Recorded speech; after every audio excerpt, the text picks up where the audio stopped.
The president has spent basically his entire public career criticizing foreign entanglements, nation building, sending American troops to fight abroad, particularly in the Middle East. This plan seems like it could ultimately involve all of those things.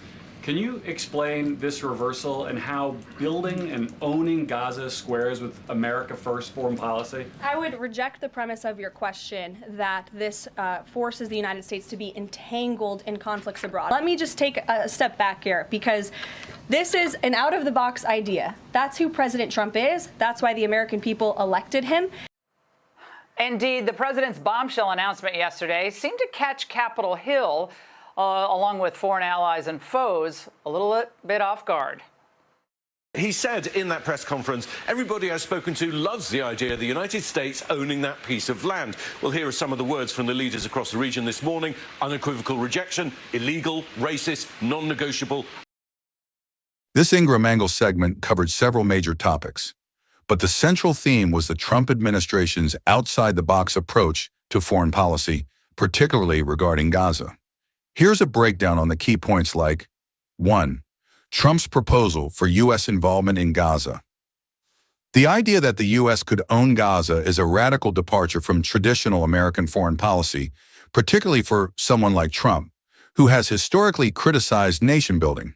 The guest, Defense Secretary Pete Hegseth, repeatedly insisted that this is just part of Trump's disruptive style, thinking differently and shifting the Overton window. However, the contradictions are glaring. Trump previously championed an America First policy, which largely avoided deep foreign entanglements.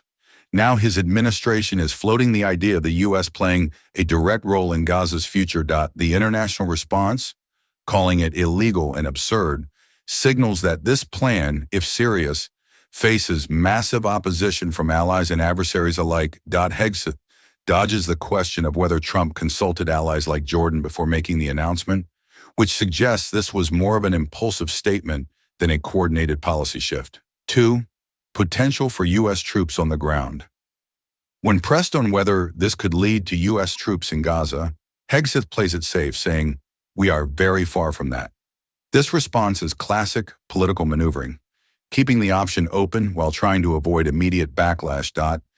Given the history of U.S. involvement in the Middle East, Iraq, Afghanistan, even floating the idea of U.S. management in Gaza contradicts decades of hard-learned lessons about prolonged military entanglements. If this is merely a rhetorical bargaining chip, it risks alienating U.S. allies without any real policy gain. Point 3. Black Hawk crash at Reagan National Airport. The tragic crash is briefly discussed, with Hegseth promising a full investigation. The mention of FAA reform suggests there may have been an air traffic control issue, but no clear details are given. This is more of a procedural topic compared to the high-stakes foreign policy and immigration discussions earlier in the video. Final thoughts. This segment was essentially a mix of policy trial balloons and right-wing populist messaging. Hegseth's role was to downplay concerns, frame Trump's unpredictability as a strength, and reinforce key nationalist talking points. However, the inconsistencies in Trump's foreign policy stance, criticizing Middle East entanglements while proposing U.S. involvement in Gaza, make it clear that this announcement was likely more about rhetorical positioning than a concrete policy. Whether this outside-the-box thinking leads to anything substantive or just another political firestorm remains to be seen.